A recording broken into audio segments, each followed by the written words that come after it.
Hey, it's Kyle here, and today I'll be reviewing The Bomber Mafia by Malcolm Gladwell, a very interesting nonfiction book that explores the use of bombers by the U.S. military during World War II. Big history nerd, like a lot of history nerds like in the U.S., World War II is something I've always been very fascinated with. And this book was really exploring a topic that normally would focus more on different aspects of the bomber campaign versus what Malcolm Gladwell is exploring in this book and the thinking behind how the U.S. military used bombers during World War II and how that changed as the war went along. Very interesting book, and the beginning of the book, Gladwell is kind of pointing out technology was changing so much so quickly with airplanes and their use in war that really between World War I and World War II, people were just having to come up with all these theories to come up with, like, how can we actually use air power in modern warfare? Because really it just was progressing so quickly. From, you think, the early 1900s, the Wright brothers fly for the first time, and just think of what planes were like in World War I, and then fast forward to World War II and where they're at that point. Basically, the technology is moving quicker than tactical thought could keep up.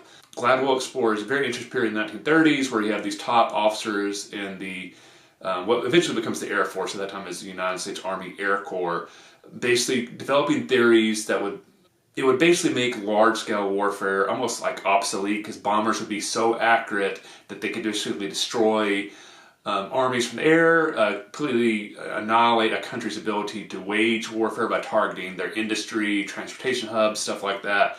And basically bombers would be able to be so accurate, so effective, that you wouldn't have the bloodshed that you would saw in World War I. So at the same time, then when World War II comes along, now it's time to test this theory.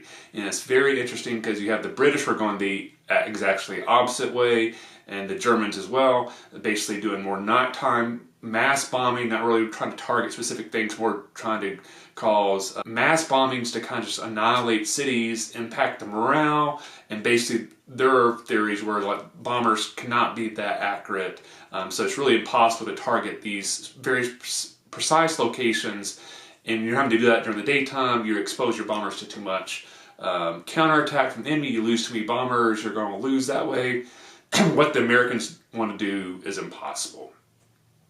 And so then you explore through Gladwell's book of, like, how the American Air Force commanders, Air Corps at the time, basically tried to do precision bombing, how it worked, how it didn't work, and by the end of the war, you were nearly having to abandon it. And basically how people grappled with this theories they've been developing for 10, 15 years that they really believed would change the world, and then suddenly they're faced with the fact this is not working, and kind of seeing warfare go in the other direction. So this book is kind of like focused on World War II, but at the same time it's really exploring the concept of, like, when people develop these theories that haven't been tested yet, and then they face up with the real world of how it actually works when you actually try to do it, how they cope with what happens when it doesn't work. Do they double down and just become even more true believers and try to deny all evidence that it's not working? Or are they willing to acknowledge, like, this is not working, we need to make changes? Or are they willing to basically say, like, this is completely baloney, and basically go the complete other way and basically betray everything they thought was true and their beliefs about what they were trying to do, how they were trying to change the world? It's very fascinating to kind of examine the mindsets of these people that were involved, and obviously one of the most important bits in modern history.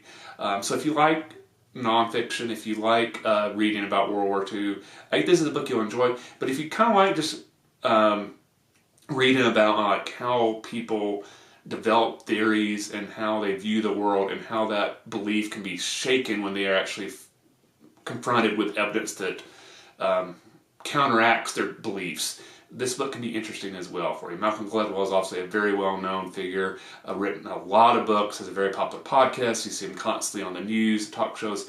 Very interesting figure. The way he wrote this book was very interesting. I don't think I mentioned this at the beginning. This book is actually based off a series he actually did on his podcast. Some parts of this book, it does feel a little bit more like an interview than an actual book. I think probably because of that too, it's actually a very short nonfiction book, a very quick read. So, like, I would definitely recommend it. I enjoyed it a lot. Explored aspects of World War II that I'd never really read about before, figures in World War II history that I'd never read about before. So I definitely would recommend it. If you like history, if you like World War II, this is a book I would recommend for you. In the comment section below, let me know what is your favorite book you have read about World War II. Looking forward to see your comments below. If you like this video, please hit that like button. If you haven't, please subscribe to the channel. I really appreciate support. Thanks for watching. I'll see you the next time, and happy reading.